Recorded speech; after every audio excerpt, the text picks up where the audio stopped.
Alam mo yung pakiramdam once ma-observe mo kung paano ang lahat ay may kanya-kanyang bahagi sa iglesia. Mapapaisip ka na ang dami talagang ginagawang mabuti ng Lord. Ramdam talaga yung galaw ng pagmamahal niya sa lahat ng paraan. It's not really about the place, but it is still a home I want to care for dahil dito ako pinapalago ng Panginoon. Kaya, paano pa nga ba ako makakatulong sa burden para sa tahanang to? Meron tayong kapatirang bayanihan. It's our pledges every first Sunday of the month saved for our worship center's financial burdens. Para kay Lord at sa gawain niya to. After all, our giving should always be because we love the Lord Jesus. Kaya maliit man o malaki ang ating maibigay, kung lahat ay nagtutulungan, ito ay magiging makabuluhan. Join us in giving every first Sunday. Bayanihan tayo para kay Lord at sa kanyang iglesia.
Good morning, church, and welcome po to Eastern Line Ministries. Palakpakan muna po natin ang Panginoon dahil siya po ang nagdala sa atin dito. At inaanyayahan ko na rin po ang lahat na tumayo. Dahil po ang umaga pong ito, ang gawain pong ito ay para po sa ating Panginoon. At para rin po sa mga lingkod niya na nasasabik at nagagalak po na magtipon-tipon para po mapagpurihan, maitaas po yung pangalan ng ating Panginoong Jesus. Samahan niyo po ako sa isang panalangin. Aming Ama, Ika'y banal at karapat-dapat, Panginoon, sa aming harapan, Lord Jesus. Panginoon, wala po kaming ibang pangalan na nais sambitin at luwalhatiin, kundi ang pangalan mo, aming Panginoong Jesus. Kaya po sa umaga pong ito, Lord God, bigyan niyo po kami, Panginoon, ng puso, Lord, na mapagkumbaba, aming Ama. Na tanging kayo lamang po, Panginoong itataas, Lord God. Tanging kayo lamang po ang iibigin, na naisin, Panginoon, at luluwalhatiin, aming Ama. Tanging sa inyo lamang po namin inaalay ang lahat ng ito, Lord God.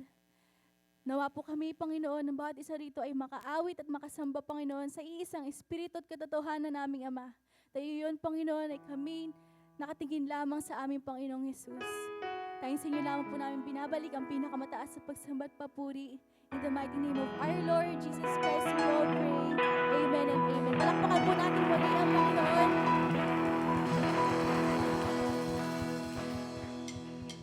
Atin po siyang awitan ng may kasabihan sa ating mga puso. Come on, church. Let's clap our hands.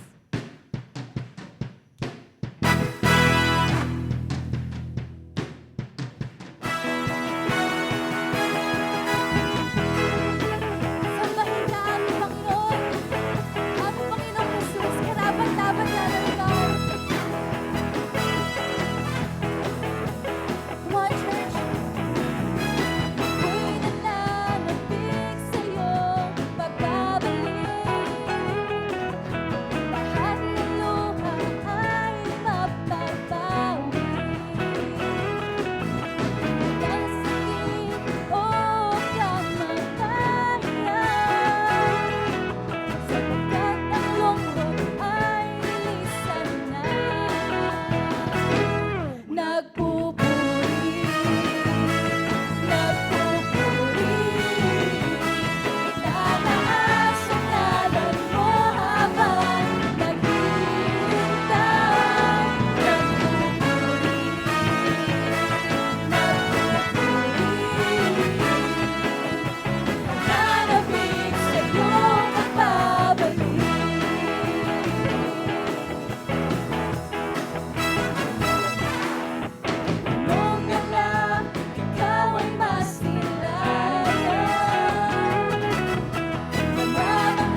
Lord Jesus, we continue to lift up your name, Lord. For there is power, there is glory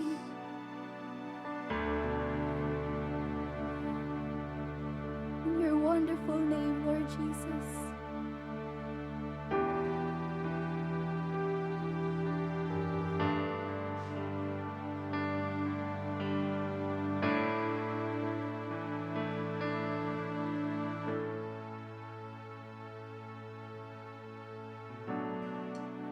There's only one strong enough to save. There's only one who overcame the grave. There's only one who's worthy of all praise.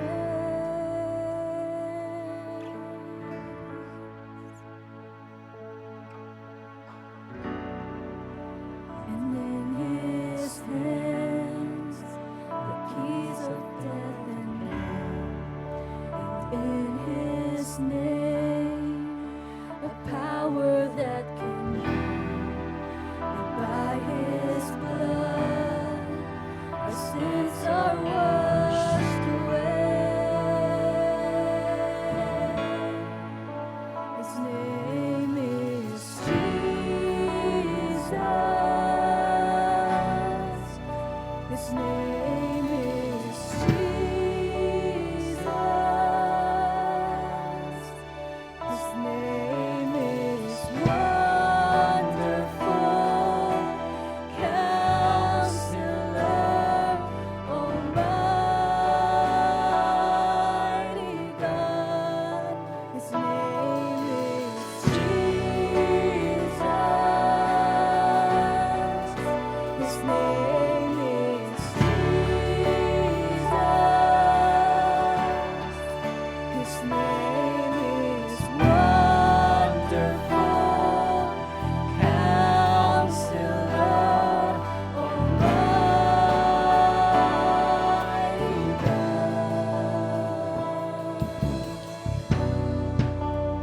Nations kneel and glorify the Lord. Let all the earth tremble, for he comes, and he will judge the living and the dead.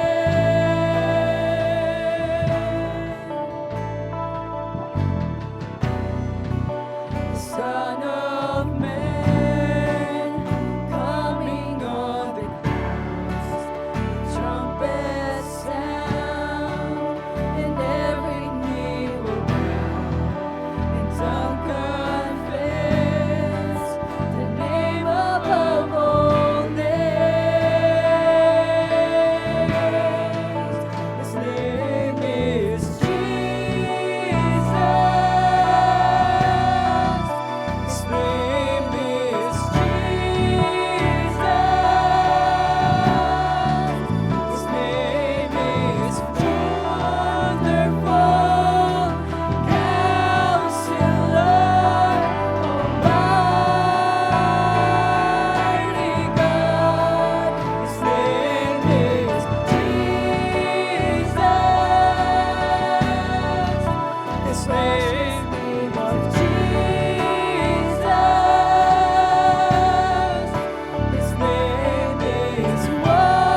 wonderful. He is wonderful. He is radiant. He is radiant. The Almighty God. Lord, we declare He is Counselor. He is Counselor. He is mighty God. He's the Prince of Peace. The Omnipotent. He is wonderful. He is radiant. The Almighty God. His name is Jesus. His name is Jesus. His name is Wonderful Counselor, Almighty God. Jesus. His name is Jesus. His name is Wonderful Counselor, Almighty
Lord, we cry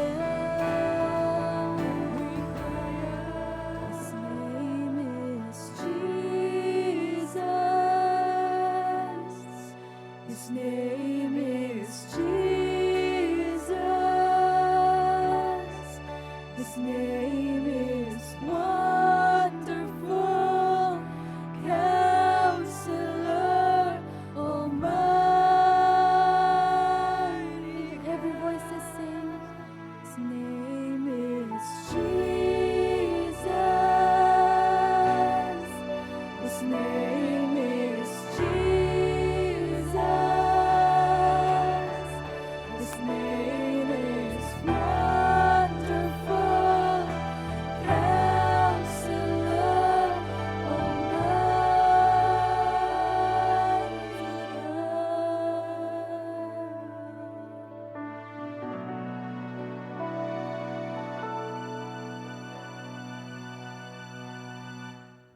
Thank you, Father,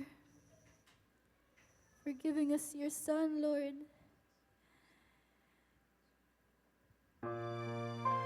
We thank you, Holy Spirit,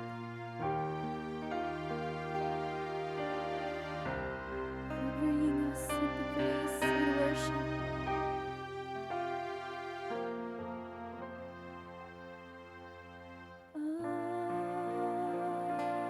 Abba,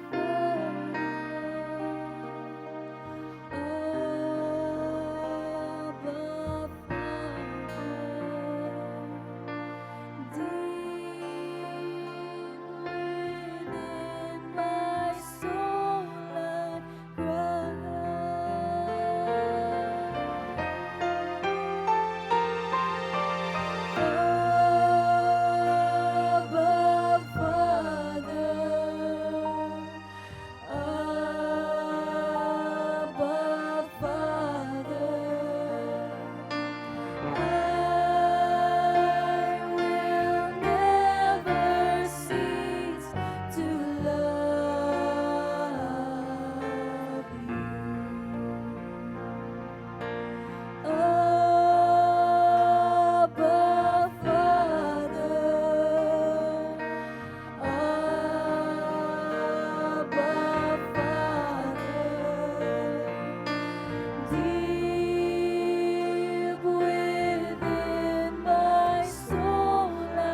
Thank you for your presence, Lord.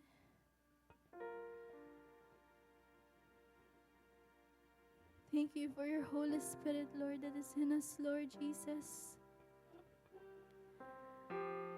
And thank you, Father, for your love, Lord God. Sa pag-ibig niyo na kahit kailan ay walang makakapantay, Panginoon. Aming Ama, patuloy pa rin po kami, Panginoon, nasasabik sa presensya mo, aming Ama. Nais ka lamang naming marinig, maranasan, Panginoon, sa bawat oras ng aming buhay, Lord. And Father, we thank you, Father, for being with us, Lord, for glorifying the name of your Son, our Lord Jesus, and for letting us see your glory, Lord God. Aming Ama, sa oras pong ito, Panginoon, bawat lingkod niyo, Panginoon, na makikinig sa inyong salita, Lord, ay pagpalain mo, aming Ama. Buksan niyo po ang aming mga puso, ang aming mga isip, ang aming mga tenga, Lord God, nang marinig po namin ang napakaganda niyong tinig, Lord. And Father, there is no one else that we desire and what to lift up but the name of our Lord Jesus. To glorify your name, to magnify your name, Lord Jesus. Aming Ama, we are humbled by your grace and your mercy and your glory, Lord God.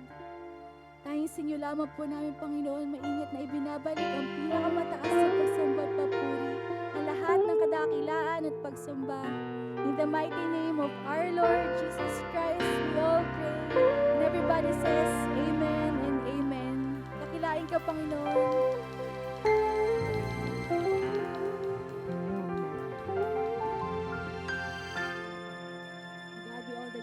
We may all now be seated.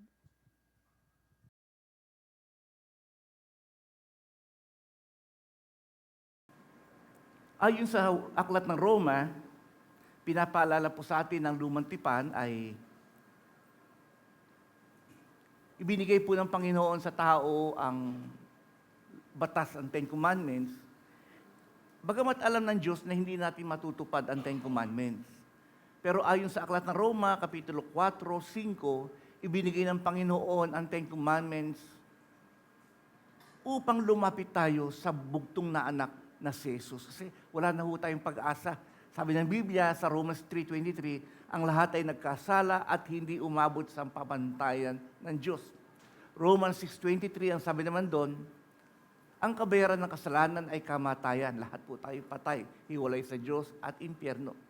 Subalit ang regalo ng Diyos ay buhay na walang hanggan sa pamamagitan ng ating Panginoong Yesus. Alam po ba ninyo, ang bagong tipan ay matagal na pong sinabi ng Panginoon in the Old Testament. Bukod po doon sa Genesis chapter 3 verse 15, Sinabi niya rin po ito sa mga Hudyo, lalo na po kay Isaiah at kay Jeremiah.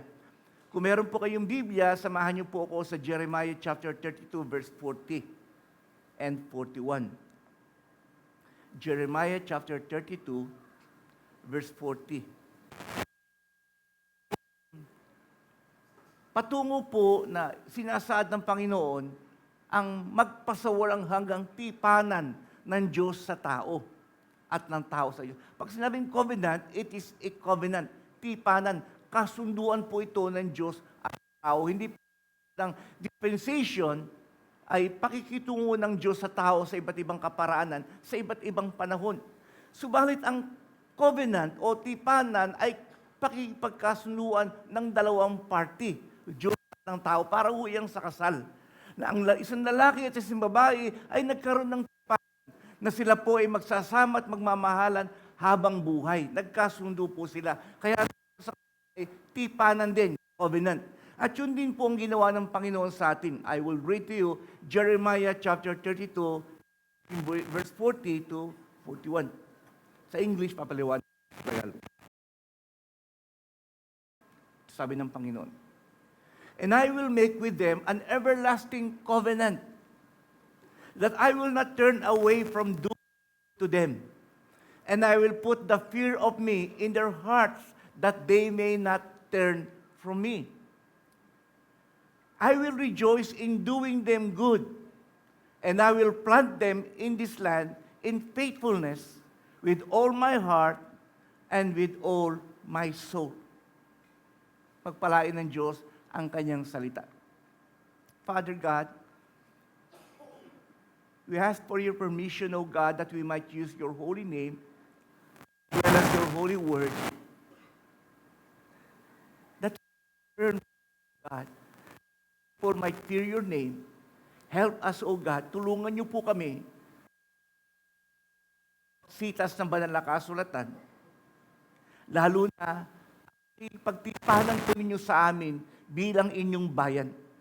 Tulungan niyo po kami, Ama. Ito pong aming dalangin sa pangalan ni Jesus. And everybody say, Amen.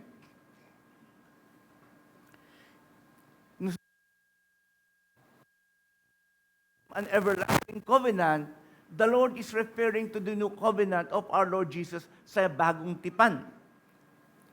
Pero mamaya, balikan po natin yan. Ang kagandahan po nito, pasin po niyo sa verse 41, I will rejoice in doing them good, and I will plant them in this land in faithfulness with all my heart, with all my soul.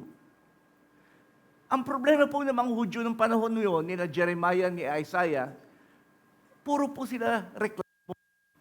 Dahil ay napakahirap. Ginugulo sila ng kanilang mga kaaway, nagugutom sila. Ang dami po nila. Noong pa man po ng panahon ni Moses, nakita na natin from Egypt to Promised Land. Wala nang ginawa, magreklamo na magreklamo na magreklamo. Kaya't noon sa kanila, puro sila reklamo. Ito na naman sa lagi na lang kami uhaw sa tubig, pagod na kami, lagi ho silang reklamo. Kaya ang Panginoon, kasi po kapag ang tao nagre-reklamo, yun ang ibig sabihin, walang pagtitiwala sa Diyos. Sa Isaiah 40 verse 27, ito na naman ang sinabi. Isaiah chapter 40 verse 27. Israel, why then do you complain? Reklamo that the Lord for your troubles or you suffer injustice. Bakit ba reklamo kayo reklamo sa Panginoon? Verse 28. Don't you know, haven't you heard, the Lord is the everlasting. He created all the world. He never grows tired or weary. No one understands his thought. He strengthens those who are weak and tired. Even those who are young grow weak. Young people can fall exhausted. But those who trust in the Lord for help will find their strength renewed. Ang kulang lang ay pagtitiwala sa Panginoon. They will rise on wings like eagles. They will run and not get weary. They will walk and not grow weak. Pinangakuan ng Panginoon na gagawa siya ng kabutihan sa kanyang bayan. During the Old Testament, ang bayan ng Diyos ay ang Israel. In the New Testament, ang bayan ng Diyos ay ang church. Hindi pa ho binabalikan ng Panginoon ang Israel as I've told you 2 weeks ago. Babalikan ng Diyos ang Israel pagkatapos ng church, pagkatapos ng rapture, God will resume His dealing with Israel according to Romans chapter 11. Babalikan. Pansamantalang iniwan ng Panginoon ng Israel upang itayo ang church. Iniwan niya Israel dahil ang mga Hudyo ay tinalikuran ng Panginoon. Hindi ho sila naniwala sa ating Panginoong Isus. Kaya ang ginawa ng Panginoon, dyan muna kayo, iiwan ko muna kayo dahil ayaw niyo akong tanggapin. Titipunin ko muna, magtatayo ako ng aking iglesia, Matthew chapter 18. I will build my church, and the gates of hell shall not prevail against it. Kaya ngayon, tinawag tayo ng Panginoon, tinipo ng Panginoon ang church, kayo at ako, at ang lahat pa ng mga church na sumampalataya sa Panginoon sa buong mundo. Ang katapusan ng church ay ang rapture of the church. Pag kinuha na ng Panginoon ang church, dinala sa langit, tapos na ang church. Nasa langit na po tayo lahat. Doon lang babalikan ng Panginoon ng Israel. At nung panahon yun, ang Israel ay titipunin, lilipunin ng kanyang mga kalaban sa Middle East sa paligid. Kasama niyo dyan ang Iran, Russia, Turkey, lahat na ho ng mga Muslim. Lulusubin siya. At doon, ililigtas sila ng Panginoon. Doon magsisimula ang hindi pa rin sila sasampalataya kay Lord. 7 years bago sila sumampalataya sa Great Tribulation. Actually, sa Matthew chapter 24, ang Great Tribulation ay sinadya ng Diyos para lamang sa mga Hudyo. Pero apektado ang buong mundo. At doon, after the 7 years of Great Tribulation, doon po sa ikapitong taon, bababa ang Panginoon. Ang tawag ay the second coming of Christ during the Battle of Armageddon. Harapan na ho siya, magpapakita na ho siya. But in Gog and Magog, hindi pa po magpapakita ang Panginoon. Ang gagamitin lang ng Panginoon para iligtas ang mga Hudyo ay natural calamity. At kalituhan ng mga tao na sila-sila. That's why there He promised to make a new covenant with His people that is not like the covenant that He made with them in Sinai through Moses. Kasi ang unang tipanan ng Panginoon sa mga Hudyo ay through Moses, the Ten Commandments. Binasa ho nila ang Ten Commandments. Ang problema, lalo silang nagrebelde sa Panginoon dahil hindi ho, nasa labas lang ho kasi ang salita ng Diyos. According to Jeremiah chapter 31, verse 31 to 32. The new arrangement will not fail like the first because they, sabi ng Panginoon, I will put my law within them and I will write them on their hearts and I will be their God, and they shall be my people, according to verse 33. Ibig sabihin, pag binabasa po ng tao ang Biblia, ay hindi sapat. Hindi ho sapat kahit basahin mo ang Biblia. Hindi sapat para ikaw ay sumunod sa Panginoon. Kaya ang ginawa ng Panginoon sa New Covenant, hindi lamang ipapabasa ng Diyos ang Bible sa tao. Siya mismo ang maglalagay ng kanyang salita sa loob ng puso ng mga taong sumasampalataya. Sabi ni Lord, and then I will put my word upon their hearts in the book of Ezekiel, and I will give them a new spirit, which is the Holy Spirit. Kaya ang mga Kristiyano ngayon, hindi ho sapat yung basa ka lang ng basa ng Biblia. Kaya ang bawat tao, ang nais ng Panginoon, tanggapin mo ang Panginoon sa iyong puso.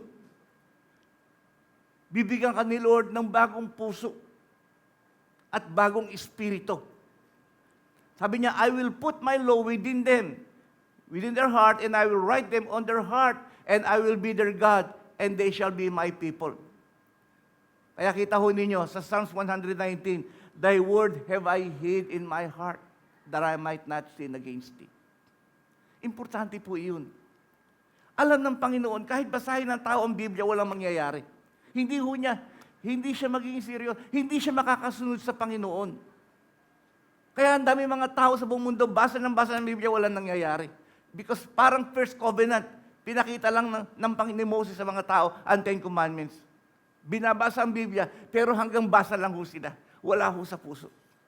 Kaya ang sabi ng Panginoon, gagawa ako ng bagong tipan. Iba ang tipanang ito, hindi katulad ng tipanan kay Moses. Ang tipanang ito, sabi ng Panginoon, gagawa ako ng bagong tipanan. Sabi niya, binasa ko sa inyo, ako mismo ang maglalagay ng aking salita sa loob ng inyong puso. Grabe. Ito, permanente na ho ito. And I will write them on their hearts so that I will be their God and they shall be my people. Friends, in Jesus, no matter the sorrow, kahit anong problema natin, sa piling ng ating Panginoon, tandaan ninyo, meron tayong pakikipagtipanan sa Panginoon. And that covenant is eternity, magpasawalang hanggan. Lahat ng totoong Christian ay may pakikipagtipanan sa ating Panginoon. Kaya pinapaalala sa atin ito ng Panginoon. Sa atin nga, ang communion natin, once every month lang eh. Yung iba ho, every Sunday meron silang communion. Wala hong masama roon. Kasi yung Holy Communion ay nagpapaalala lamang sa atin na meron tayong tipanan sa Diyos sa pamamagitan ng ating Panginoong Hesus. Di ba? Binabasa ko sa inyo sa 1 Corinthians chapter 11. This is my body which I offer unto you, sabi ni Lord. Ito ang aking katawan na binibigay ko sa inyo. Ito ang aking dugo ng bagong tipan para sa kapatawaran ng inyong kasalanan. Friends, that is a covenant. Tipanan ito ng ating Panginoon. Kaya yun, every month, pinapaalala sa ating Lord na meron tipan. At ang tipanang yun, ang tawag doon ay bagong tipan na ibinigay sa atin ng Panginoon. It will be an everlasting covenant from God and will not turn away from doing good to them. Lagi akong gagawa ng kabutihan sa inyo. Ang ganda nga ho yung huli, yung binasa ko sa inyo eh. Ito. Okay. Basahin ko sandali. Huli. Si Lord ho yun. Jeremiah 32 verse 41. I will rejoice in doing them good, and I will plant them in this land in faithfulness with all my heart, with all my soul. Ang tipanang ito na ibinibigay ng Panginoon sa atin ay binibigay po niya ng buong puso at buo niyang kaluluwa. Lagi akong gagawa ng kabutihan sa kanila. The new covenant will be an everlasting covenant before God. Nasabi niya dito. It is an magpasawalang hanggan. Hanggang ngayon, tinatamaasan natin ng tipanang yun sa ating Panginoon. The new covenant of our Lord Jesus Christ. And nais ng Panginoon ipaalala sa atin, pag ang Diyos ay nakipagtipanan sa tao, ito ay buong puso at buong kaluluwa. All in. Lahat na ho kasama rito. Ibig sabihin ng all in, nakatodo ho ang Panginoon sa atin. Sa ating pakikipagtipanan sa Kanya. Sa lahat ng ating pangangailangan, tinodo na ng Diyos. Ganyan po ang John 3:16 eh. For God so loved the world that He gave His only begotten Son. Ibig sabihin, ang tipanan ng Diyos sa tao ay todo. Hindi po siya nagmedya-medya. Binigay niya sa atin ang pinakamahalagang bagay, pinakamahalagang persona sa langit, ang kanyang bugtong na anak. Kaya nga sabi ni Pablo, kung ang kanyang bugtong na anak na pinakamahalaga ay ibinigay sa atin, gaano pa kaya ang mga bagay na kailangan natin na mas maliit kaysa sa kahalagahan ng ating Panginoong Jesus. That's why the climatic word in Jeremiah chapter 32 verse 41 reveals the depth and the fierceness of God's own heart. Iba? Ano ho ito eh? To say it mildly, He is all in. Ano yung all in? Kasama na lahat. Kompleto na ho tayo ron. I will rejoice in doing them good, sabi ni Lord. I will plant them in this land in faithfulness with all my heart and with all my soul. Friends, alam po ninyo, nung ibinigay ng Panginoong Hesus ang kanyang buhay sa atin sa krus ng Kalbaryo, hindi po siya napilitan, nakatulad ng iniisip ng iba. Napilitan lang ba ang Panginoon? Kasi ang batayan ng mga tao sa Getsemani, nagpipray ang Panginoong Hesus, Ama, kung maaari lang, ipagpaliban nyo na po ito. Wala na bang ibang paraan, Ama?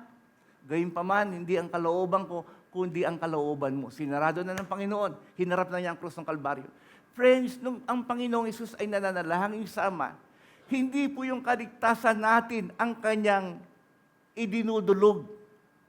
Ang dinudulog ng Panginoon, as much as possible, alisin mo ang kopang ito, yung paghihiwalay ng mag-ama, ng Diyos Ama at Diyos Anak. Yun ang ayaw ng Panginoong Isus mangyari sa Kanya, ang magkahiwalay sila. Hindi po yung ating kaligtasan. Sabi ng Biblia, yung ating kaligtasan ay buong puso at buong kaluluwang ibinigay ng Panginoong Isus sa atin. Hindi po siya napilitan. Sabi nga ng Panginoong Isus sa Book of Hebrews, kusang loob ko ito binigay. Buong puso ko itong ibinigay sa inyo. Hindi po siya napilitan. Talagang siya'y nagkatawang tao para mamatay para sa ating kasalanan.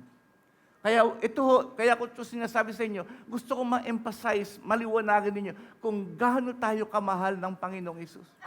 Hindi po siya napilitang mamatay sa krus. Kusang loob niyang ibinigay ang kanyang buhay. Sabi rito, bibigay ko ng buong kaluluwa, bibigay ko ng buong puso ang aking sarili sa mga tao makikipagtipanan sa akin. Tayo po yun. That's why, doon pala makikita natin, mahal na mahal tayo ng Panginoong Isus. Di ba? Hindi ho siya napilitan. Walang true love na napilitan lang. Tandaan niyo ho yan. Ang totoong pag-ibig ay kusang loob na ibibigay ang kanyang sarili sa kanyang iniibig. Pag ikaw napipilitan lang, hindi ho totoong pag-ibig yun. Napilitan ka lang.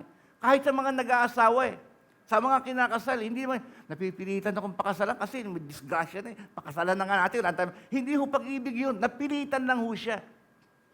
Pero ang totoong pag-ibig ay kusang loob na ibinigay ang kanyang buhay ng may pagmamahal, buong puso at buong kaluluwa. Dapat maintindihan po natin yun. Dahil ang pag-ibig sa atin ng Diyos ay totoo. Yun ang totoong true love. Hindi ko siya napilitan. Kusang loob po niya. At yun na na-apply ho natin sa ating buhay. Sa mga mag-asawa, sa ikakasal, sa magkasintahan. Kaya bago ko magpapakasal, pag nagka-counsel po ako, talaga mahal mo ba siya? O napipilitan ka lang? O naaawa ka lang? Yan. Pag yun may mga dahilan, hindi ho totoong pag-ibig yun.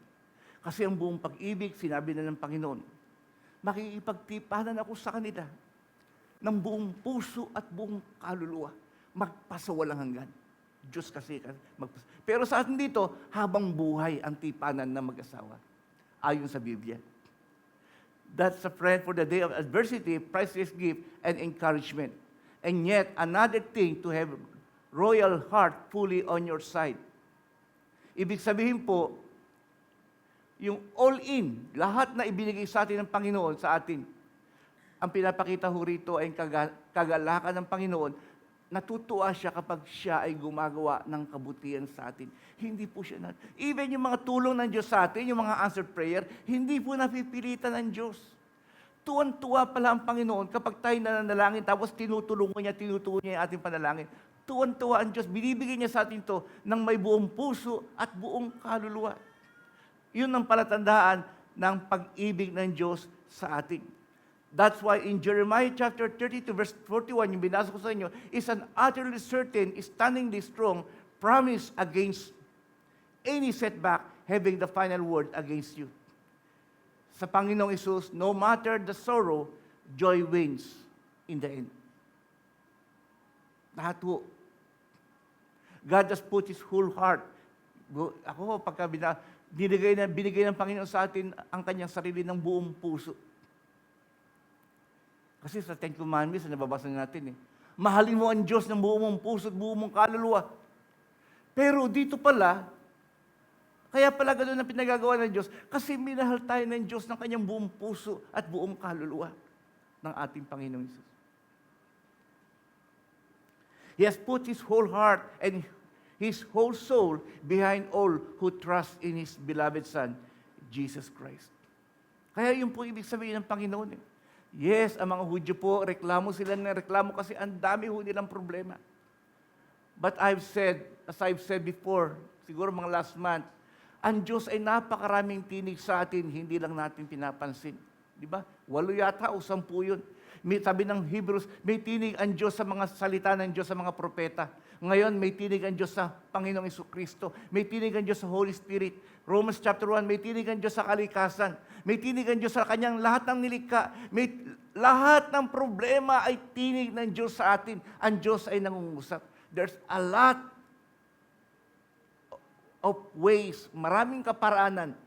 Kapag ikaw ay may problema, nagsasalita na ang Diyos sa'yo. Pag ikaw may sakit, nagsasalita ang Diyos sa'yo. Lahat po ng bagay, it is always the voice of God.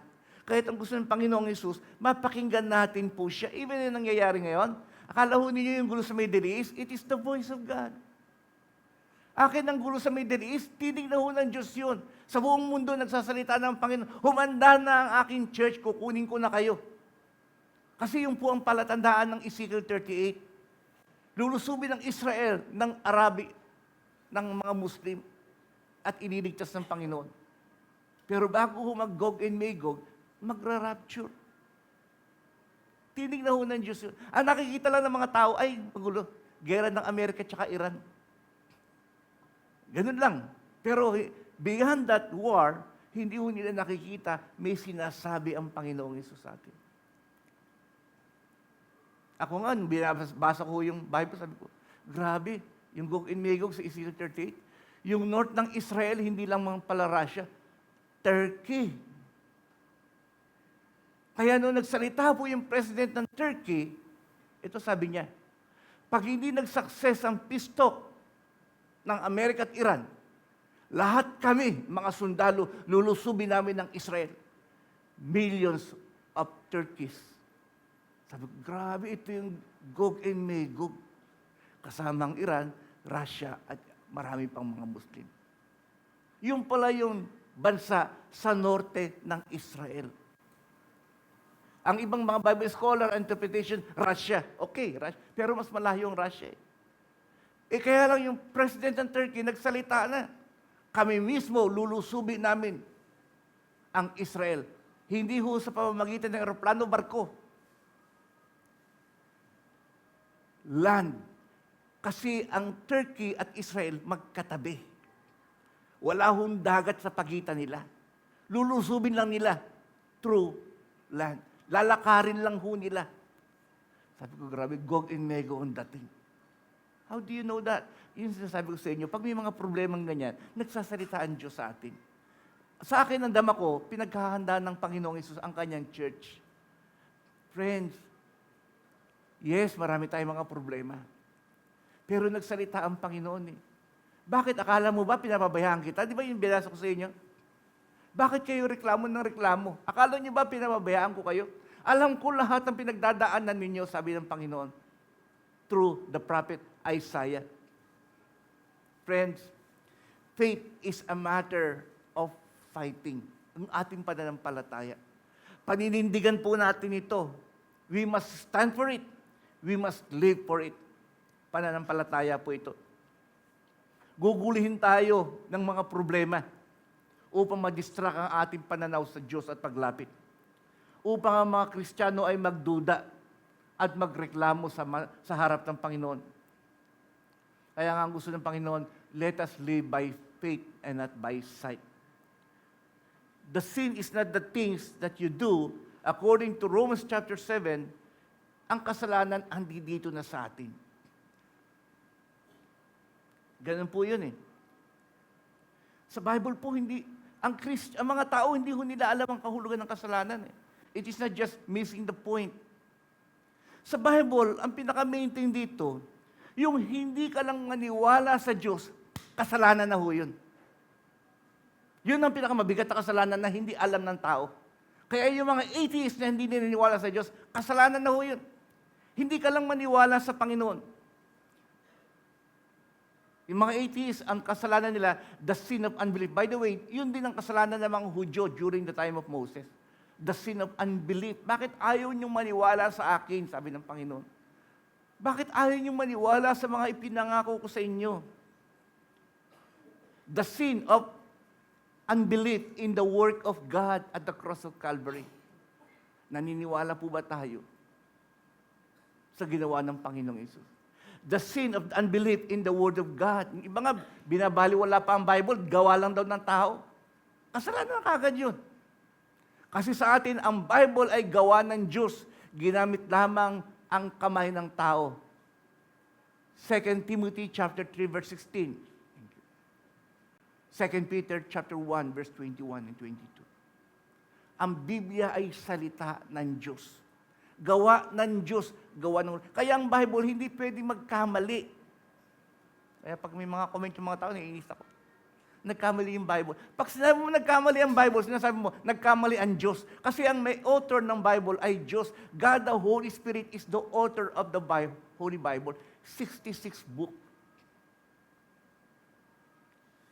Kaya ang Bible ay salita ng Diyos at hindi nagkakamali ang Diyos. Pag nilagay niyo sa Bible, that's it. Pag hindi mo pininiwala ng Bible, that is sin, unbelief ho yan. Kaya yun ang problema ng mga taong hindi naniniwala. Hindi ba naniniwala sa Diyos? Hindi naman naniniwala sa Bible. Nagkamali raw ang pagsulat ng Bible. Imposible. Kasi alam ko ang Holy Spirit hindi nagkakamali. Because the Holy Spirit is God. Unbelief in the promise of God. Hindi sila naniniwala sa pangako ng Diyos. That is in the Old Testament also, as well. Kaya nagalit ng Panginoon. Bakit kayo nagre-reklamo? Bakit ayaw niyo maniwala sa lahat ng aking ipinangako na hindi ko kayo pababayaan?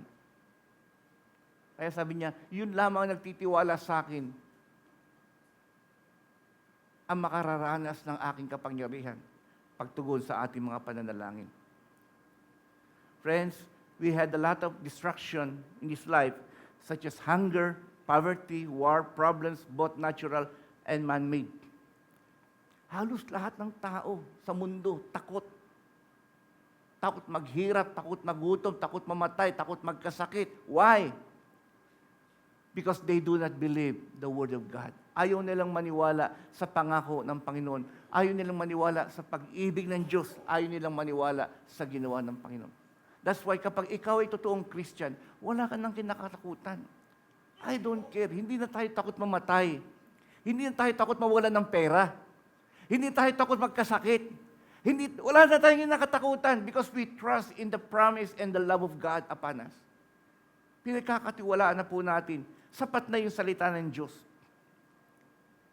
Kaya yun ang problema ng tao. Nag-struggle ang tao sa buhay. Hindi nila alam kung paano sila mabubuhay. Friends, that's why a lot of people, lalo na ho ngayon, ang balita, ang daming tao nagpapakamatay sa Amerika at saka sa Europe, as well as in our country. Wala na ho silang pag-asa. When hope dies, doubt begins.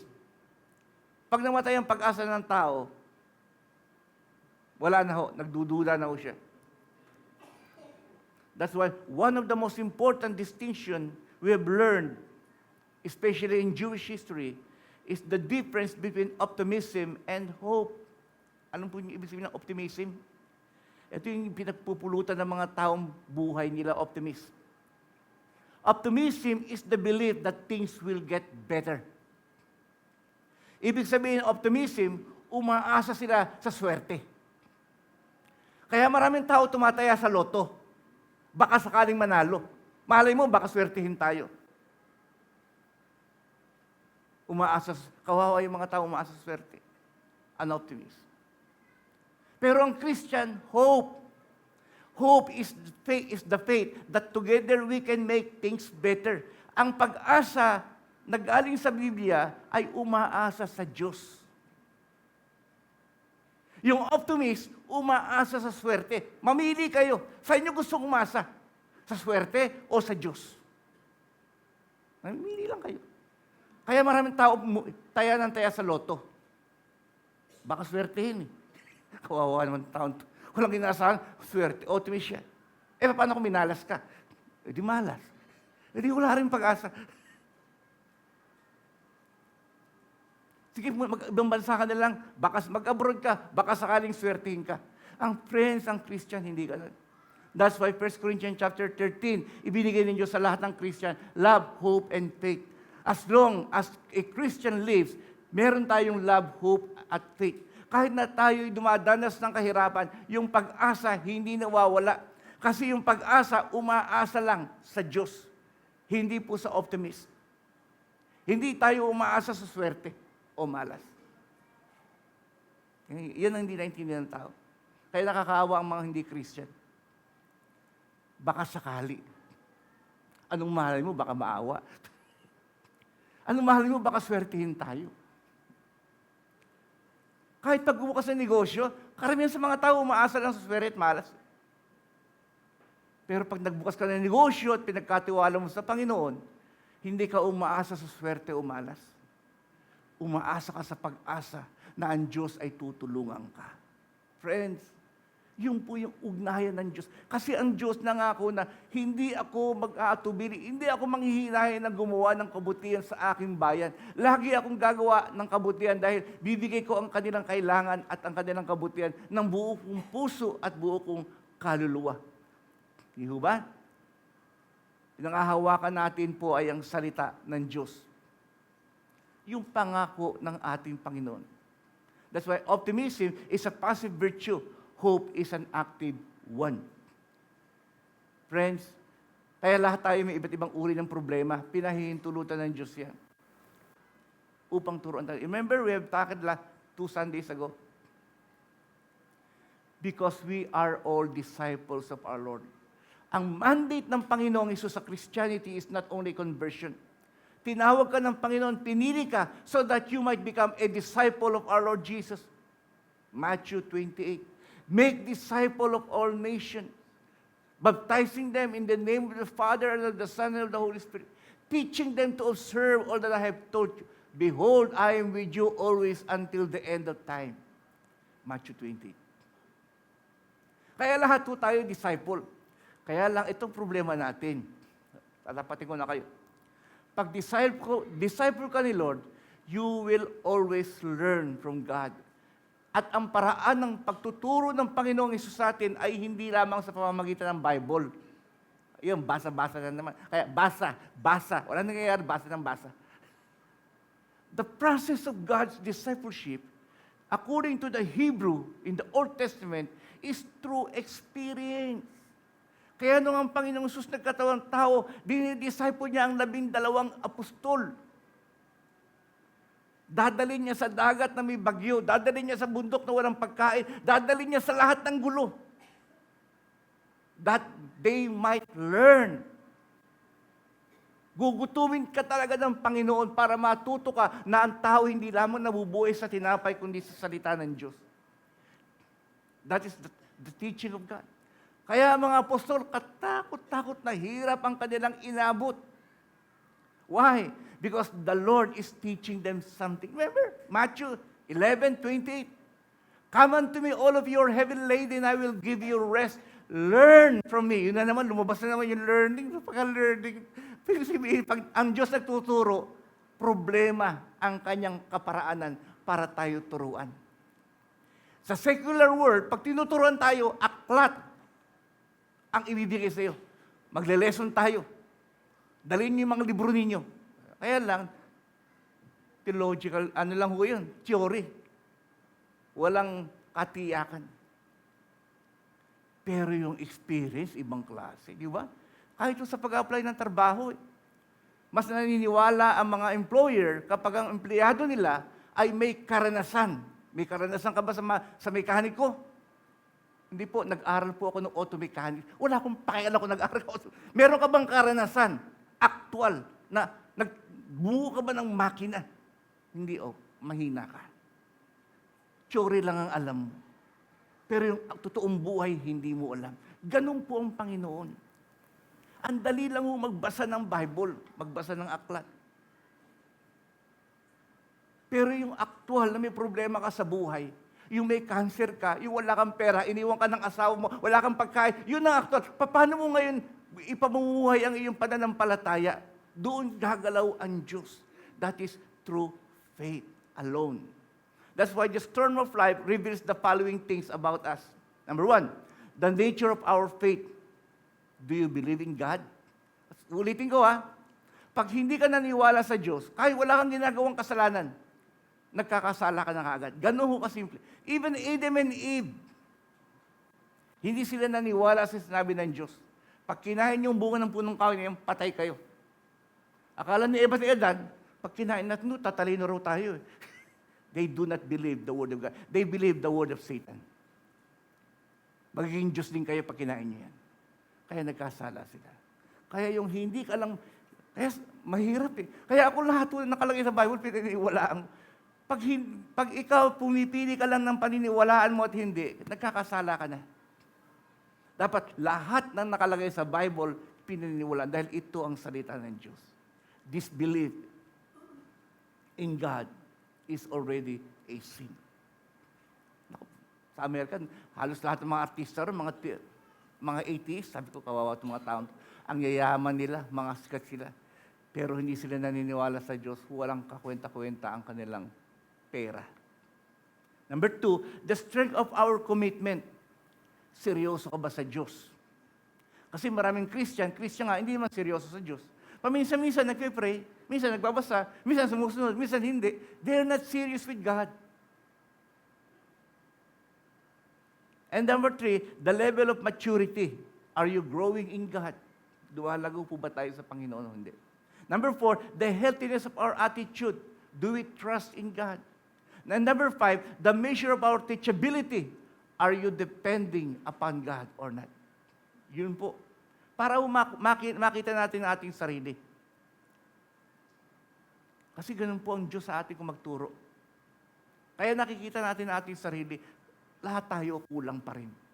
Sabi nga ng Daniel chapter 5, tinimbang ka, ngunit kulang. Buti na lang, ang tipanan ng Diyos ang aking pinanghahawakan. Yes, I'm a sinner. Nagkukulang ako lagi. But the Bible says, Jesus Christ is our righteousness. Sa mata ng Diyos, tayo ay perpekto dahil kay Kristo. Pero kung sa mata ng tao, hindi tayo perpekto, pagtatawanan tayo. Pero sa mata ng Diyos, we are perfect because of the blood of Jesus. Jesus Christ is our righteousness. That's why in Hebrews 11, remember, by faith, Abraham obeyed when he was called to go to a place that he was to receive as an inheritance, and he went out not knowing where he was going. Si Abraham, grabe yung pananampalataya nito. Nagsalita ang Diyos, sumunod siya. Hindi niya alam kung saan siya pupunta. Basta sumunod lang siya. Grabe po, ano? Masaya po siya ron at hindi po siya pinabayaan ng ating Panginoon sa ating buhay. Friends, that is our faith in God. Sabi nga ni Pablo sa 2 Corinthians 7:4, in all our affliction, I am overflowing with joy. Kahit may problema si Pablo, masaya siya. Ang tao ho, pag may problema, hindi na masaya. Pero pag tinignan natin, bakit si Pablo, ang daming problema, bakit masaya? Di ba? 2 Corinthians 7:4, in all our affliction, I am overflowing with joy. 2 Corinthians 6:10, sorrowful yet always rejoicing. Romans chapter 5 verse 3, we rejoice in our suffering. Bakit iba yung pananaw ni Pablo sa pananaw ng mga Christian ngayon? Bakit sila pag may problema, masaya sila? Bakit tayo pag may problema, malungkot tayo? Something is wrong, friend. Diba? Count, sabi nga ho ni James chapter 1, verse 2, count it all joy, my brothers, when you meet trials of various kind. 2 Corinthians 12:10, I am content with weakness, insult, hardship, persecution, and calamities. For when I am weak, then I am strong. Yun yung sinasabi ni Lord, my grace is sufficient unto you, and my strength is made perfect in your weakness. Kasi alam ni Pablo, pag may problema siya, doon gumagawa lalo ang Diyos sa kanya. Kaya siya masaya. Ang taong hindi Christian, pag siya nagkakaproblema, malungkot siya kasi alam niya, walang ginagawa ang Diyos sa kanya. Friends, tinakilaw natin yan ng Holy Week. Yung Sabado de Gloria, tahimik ang Diyos. Patay. Ang hindi nila alam sa Bible, manik-manawag ang Panginoong Jesus sa langit at sa lupa at sa ilalim ng lupa. Inaayos, inaareglo ang ating kaligtasan. Kaya pagdating ng kinabukasan linggo, the Resurrection Sunday, tapos ang problema. Lahat ng mga sumampalataya may buhay na walang hanggan. Pero hindi natin nakikita yung ginagawa ng Panginoon ng Sabado, tahimik. Ganon din sa atin. May mga problema tayo, hindi natin nakikita gumagawa ang Diyos sa atin. Friends, but if we have a covenant with God, we must believe that God is always working. Walang patid ang pagkilos ng Diyos sa ating buhay. Araw-araw. The Bible, the book of Hebrews says, He intercedes for us to our Heavenly Father. Araw-araw, pinapanalangin tayo ng Panginoong Hesus sa Diyos Ama upang ingatan, kalingain tayo sa lahat ng bagay.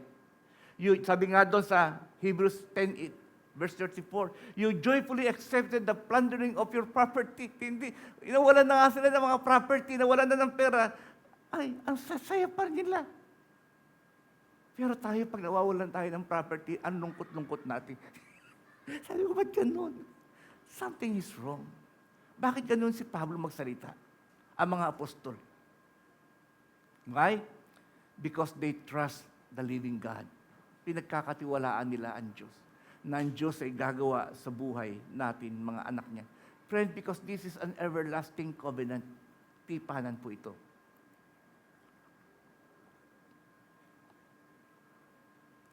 Dapat po maunawaan natin ito. Every day, araw-araw, ang pangako ng Diyos ay Kanyang tinutupad sa atin. Minsan hindi natin nakikita. Yes, the promises of God are sword of the Spirit by which we put to death the sins of unbelief. Importante ho yan. Inuulit-ulit. Ibig sabihin, yung hindi ka lang maniwala sa Diyos, kasalanan na ho kagad yun. Naniniwala ka man na ang Diyos, tutulungan ka. Ewan ko, o kasalanan na kagad yun. Naniniwala ka ba na ang Panginoong Hesus pagagalingin ka? Ewan ko rin, kasalanan na kagad yun. Friends, nung sinabi ng Panginoong Hesus sa Jeremiah, buong puso at buong kaluluwa ko ibibigay ang lahat sa kanila. At habang pinagpapala ko sa kanila, tuwan-tuwa akong binibless ko ang kanilang buhay. Do you believe that? Kaya ang Kristiyano, para kay Pablo, kahit anong problema pinagdadaanan mo, you must always rejoice with the Lord our God. Siyang may control. Remember, sabi na, walang mamamatay libang papayagan ng Diyos. Wala rin mabubuhay libang papahintulutan ng Panginoon. Lahat ng nangyayari, that is the sovereignty of God. Lahat ng nangyayari sa atin ay nasa control ng ating Panginoon. So when the fiery dart of loneliness threatens our joy, we quench it with the promise, pangako ng Panginoon. Matthew 28, di ba? I will always be with you to the end of age. Deuteronomy 31, as well as Hebrews chapter 13. So we confidently says, the Lord is my helper. I will not fear what can man do to me. Lahat ng iyon, huwag ho natin kakalimutan. May pakikipagtipanan tayo sa Diyos at nangako siya. Hindi niya tayo iiwan, hindi niya tayo pababayaan. Yes, the promises of God are sword of the Spirit by which we put to death the sins of unbelief. Grabe, no? Ako na-emphasize ko lang ho dito yung hindi ka lang maniwala sa sinabi ng Diyos, wala ka naman ginagawa. Nagsalita lang ang Diyos, at hindi mo pininiwalaan, kasalanan na kagad. Kaya ang kagandahan ng Biblia, pag binabasa ho natin, lahat ng sinasabi ng Diyos, Amen. Yes, Lord, I believe. I believe. Even in our prayers, abang nananalangin tayo, ina-emphasize ko rin ho yun. Naniniwala po ako, Panginoong Hesus, sa ginawa ninyo sa krus ng Kalbaryo. Ama, naniniwala ako sa pag-ibig niyo sa amin. Naniniwala ako na gumagawa kayo sa amin araw-araw. Naniniwala ako, Panginoong Hesus, na bababa kayo, magra-rapture dahil sinabi, ibang mga Christian hindi na nga naniniwala sa rapture. Rapture, tagal-tagal din, wala nangyayari. O kasalanan na ho yun. Huwag mong paniwala ng rapture, you're already committed a sin against God. Why? Kasi ayaw mong paniwalaan yung sinasabi ni Lord. Sa John chapter 14, ako'y aalis, paghahanda ko kayo matutuluyan. Babalik ako upang ako mismo ang sumundo sa inyo. Pangako ho yun eh. That is one of the promises of God. That's why all the promises of God, we must believe. Pag hindi ka na naniwala sa rapture, you're already committing a sin against God. Kaya ako, wala akong pakialam kung gaano katagal ang rapture, kaya abutan ko kung hindi. Still, I will believe that the Lord will rapture His church according to His word. Pangako niya ho yun eh. Pag pangako ng Diyos, yakapin na ho natin. Huwag tayo mag-alinlangan.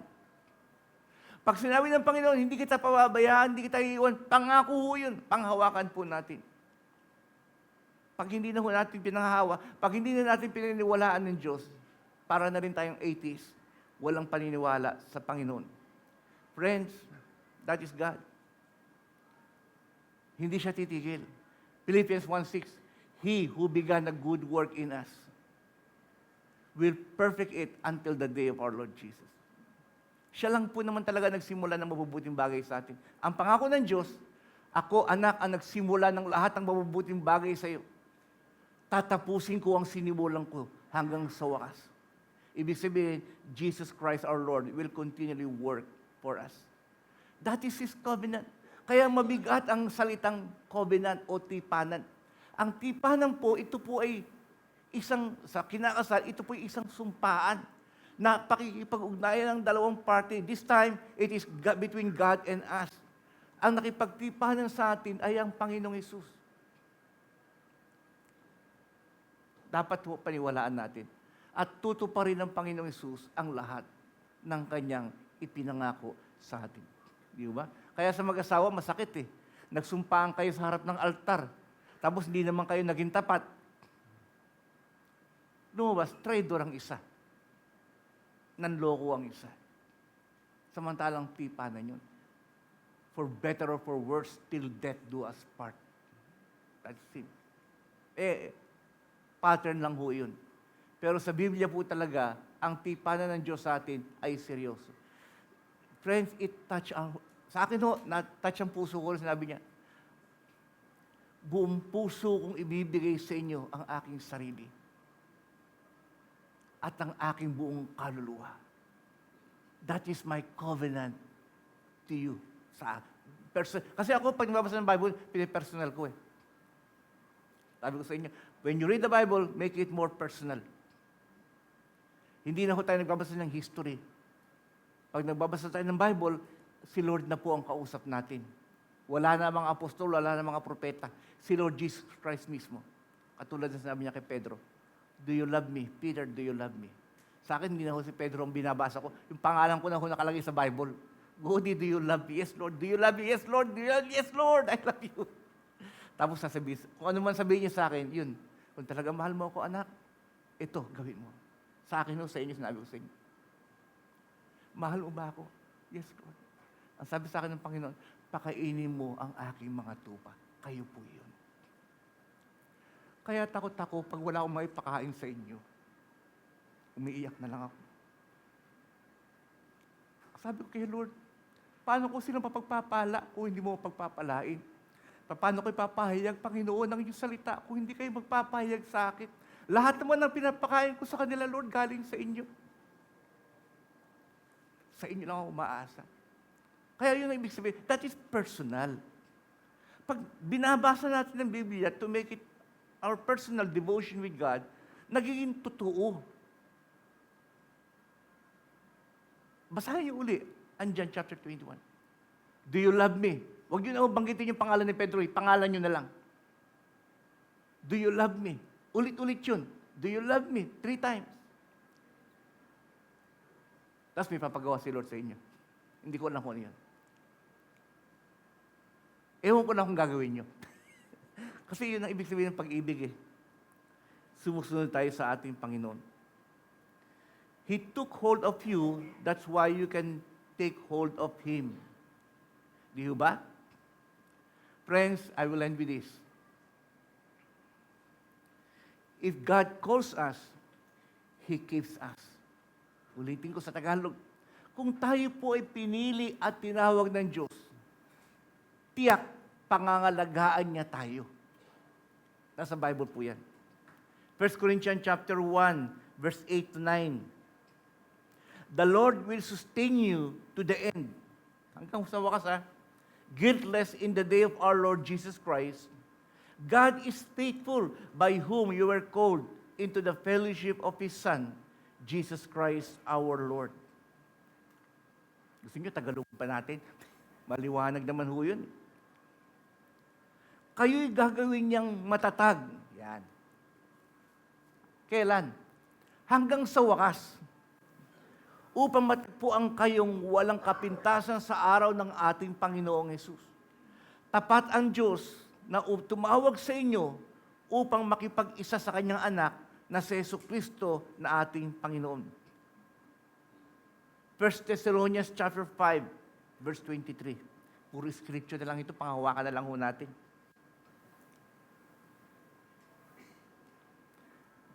Tagalog na lang.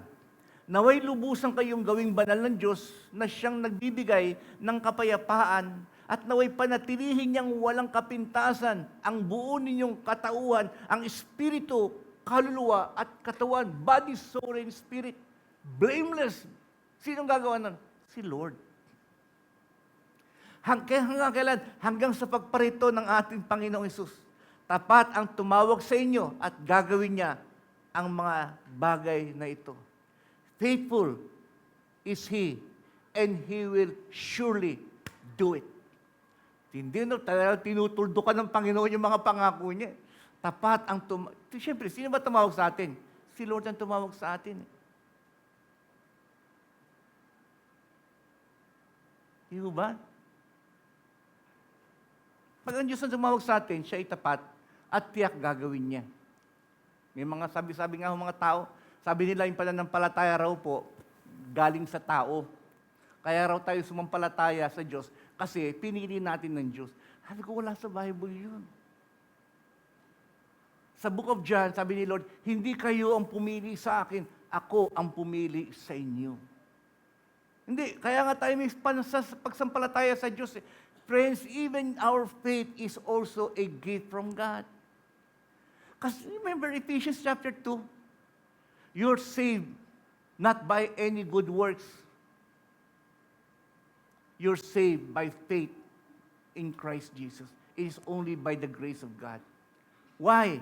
So that no man might boast. Upang walang sinumang taong makapagmalaki sa Diyos. Kasi kung ang ating pananampalataya, kaya tayo naligtas, galing sa atin, tiyak yung taong yung magmamalaki sa Diyos. O Lord, sumampalataya na ako sa iyo, magpasalamat ka sa akin. Yumabang lalo. Ito wala ho talaga. Kaya tama ang Ephesians 2. You're saved not of any good works, but by the grace of God to our Lord. Even your faith, our faith, comes from God. It is the gift. Niregaluhan na nga tayo ng Diyos, kahit na tayo makasalanan. Kaya tapat ang Panginoon sa atin. Jude, verse 1 to 2, garabe. Jude, a servant of Jesus Christ and brother of James. Si Jude po ay half-brother ni Lord, anak ni Maria. To those who are called, pinili beloved in God, the Father, and kept for Jesus Christ, may mercy, peace, and love be multiplied to you. Marami pa ho, hindi ko na babasahin sa inyo. Romans 8:30, Philippians 1:6, 1 Peter 1:5, Jude 24. The faithfulness of God guarantees that He will keep safe forever all whom He has called. Lahat ng tinawag ng Panginoon, nangako siya, na titiyakin niyang maging ligtas sa lahat ng panahon. Ano pa paghahawakan natin? Friends, so let us cultivate the nearness of God. Kaya seryosuhin na ho natin ang Panginoon. Paniwalaan na natin siya sa lahat ng bagay. Yes, marami tayong problema, marami tayong dinidesire sa buhay natin. But the Bible, the Lord, give us something in Psalms chapter 37, verse 4. Psalms 37, verse 4. Delight yourself in the Lord, and He will give you the desire of your heart. Yun ang sikreto. Meron ko bang desire sa iyong puso? Ano ba gusto mo? Ano ba pangarap mo sa buhay? Ito, pamilya, etc., trabaho, success, etc. O ano sabi ng Panginoon? First, before God gives the desire of your heart, you must first delight. Ano sabihin ng delight? You must take pleasure. Kaluguran mo, mahalin mo ang Diyos. Delight yourself in the Lord. Maging masaya ka sa Panginoon. Maggalak ka sa Panginoon. Ibibigay niya ang lahat ng inyong minimithi. Wow, galing. Why? That is promise. Kaya before all things, mag-rejoice tayo sa presensya ng Panginoon. Even in prayer, di ba? Ang prayer ho, lahat, yung petition sa prayer, yung give us this day our daily bread, pangkulelet lang ho yun. Ang una talaga is our relationship with God as our Father who art in heaven. Hallowed be your name, worship. Thy kingdom come, obedience. And then, yan. Sabihin mo na yung kailangan mo. That is the desire. But before that, we must first delight in the Lord. Teaching ho ni Lord yan. Yung our Father who art in heaven is not only a prayer, it is an outline. Ganito kayo manalangin. Unahin ninyo ang Diyos, yung relasyon nyo sa Kanya. Sambahin nyo siya. Magpasakop kayo sa Kanya. Tapos humingi na kayo ng inyong pangangailangan. Yan yan, delight yourself in the Lord and He will give you the desires of your heart. Huwag mo kaming gugutumin, Panginoon. Give us today our daily bread. Do not lead us into temptation, but deliver us. Iligtas mo kami sa lahat ng kapahamakan, and so on and so forth. But friends, first, we must delight in the Lord. Anong delight in the Lord? Himay-himayin lagi ito, kahit napakaikli. Yung delight in the Lord, yung bang pag nagpe-pray ka, ang talagang mitiin mo, makapili, makatagpo ang Diyos. Huwag kang magmamadaling manalangin. Ang tagal-tagal naman manalangin ni Pastor. Naku, may gagawin pa ako sa bahay. Yan. You are not delighted in God. Hindi ka interesado sa Diyos. Kaya ang mga totoong Christian, pag nagpe-pray, hindi nila inuorasan ng Diyos. Magpe-pray lang ako, ilang oras na yan? Hindi ko alam kung anong oras. Si Lord na nasusunod eh. Pag sinabi niya tapos na, tapos na. Pag sinabi niya hindi pa, hindi pa. Hindi, ano lang ako, 15 minutes lang ako pray. Sige, hintayin mo ako. Friends, that is not prayer. Ang prayer, it is God who will say, it's done or not yet. Yun yung delighted in God. Tapos habang nagpipray ka kay Lord, masayang-masaya siya kang kinakausap mo siya. Sana naintindihan niyo po ako. I'm talking to you as in a personal manner. Walang Kristiyanong nagsasawa manalangin sa Diyos. Lahat ng Kristiyano, sabik na sabik makausap ang Diyos. Kaya ang inaawit natin yung Abba Father, nakakatouch siya. Abba Father, deep within my soul I cry. Umiiyak ang aking kaluluwa sa iyo, aking Ama. The meaning of Father is origin of life. Dahil kayo, Diyos, ang pinagmula ng aking buhay. Kaya ang aking kaluluwa ay umiiyak sa iyo. Nais makipagpisan sa iyo, Ama. Kaya tayo habang nananalangin, kinakanta pa lang natin yung Abba Father. Umiiyak na ho yung kaluluwa rin. Sabik na sabik, makapiling ang...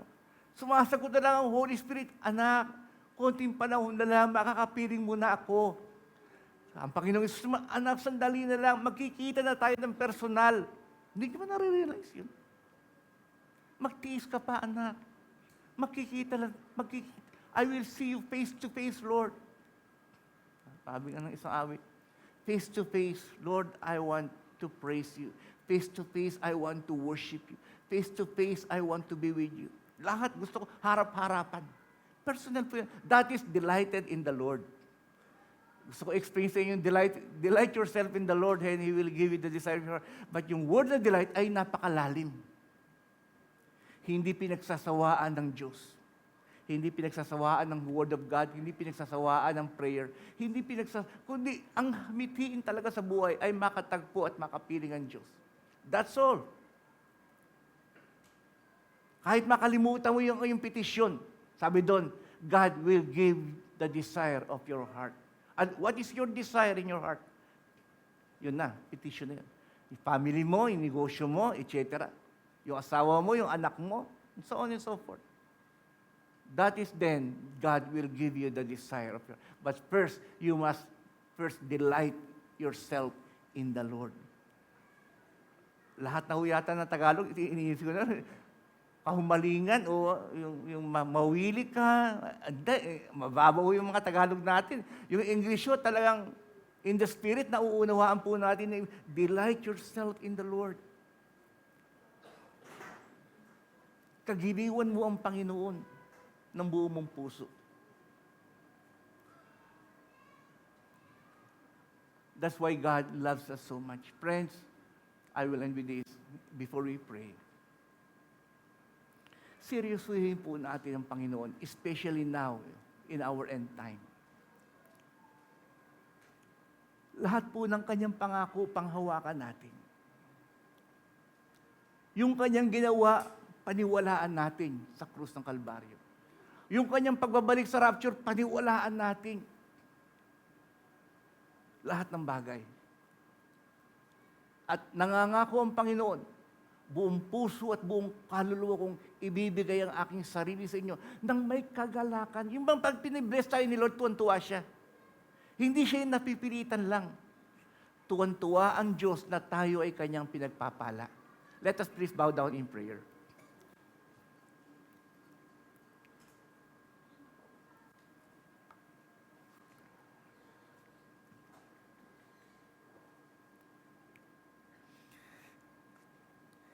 Panginoong Hesus, aming Ama,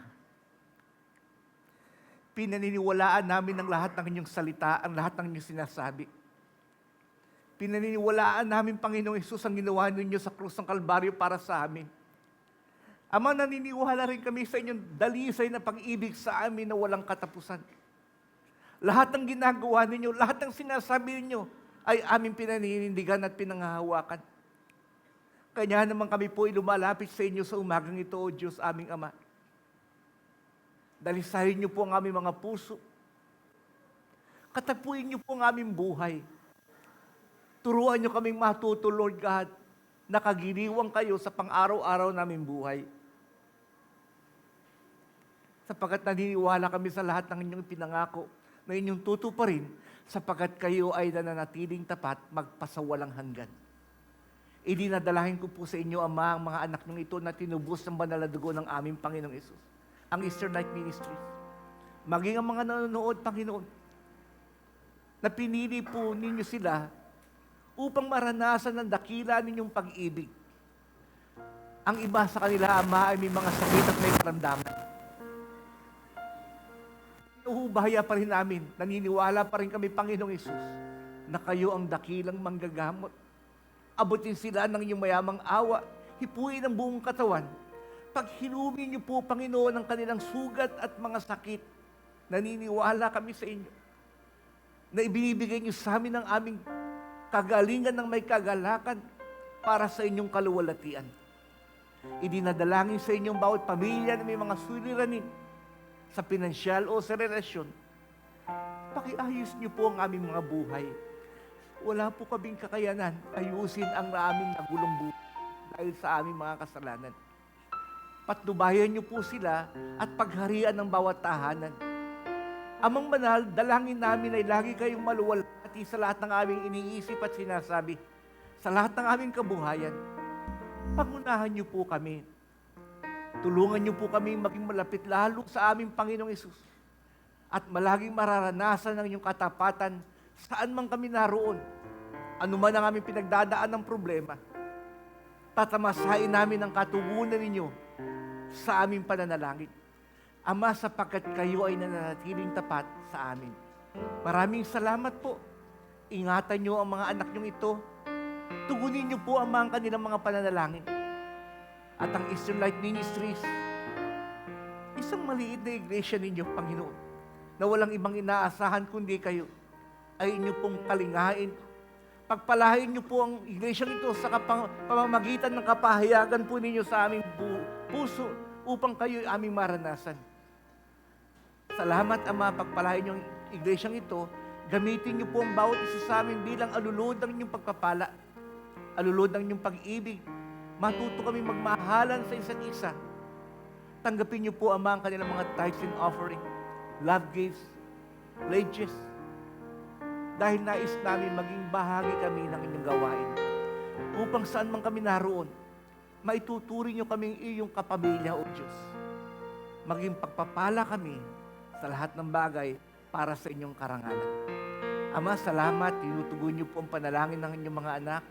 Iingatan niyo po sila at diringgin ang kanilang mga pananalangin. Pagpalahin niyo silang lahat at basbasan sa pangalan ng Ama, ng Anak at Espiritu Santo. Ang lahat po ay magsabi ng Amen and Amen. Amen. To God be the glory.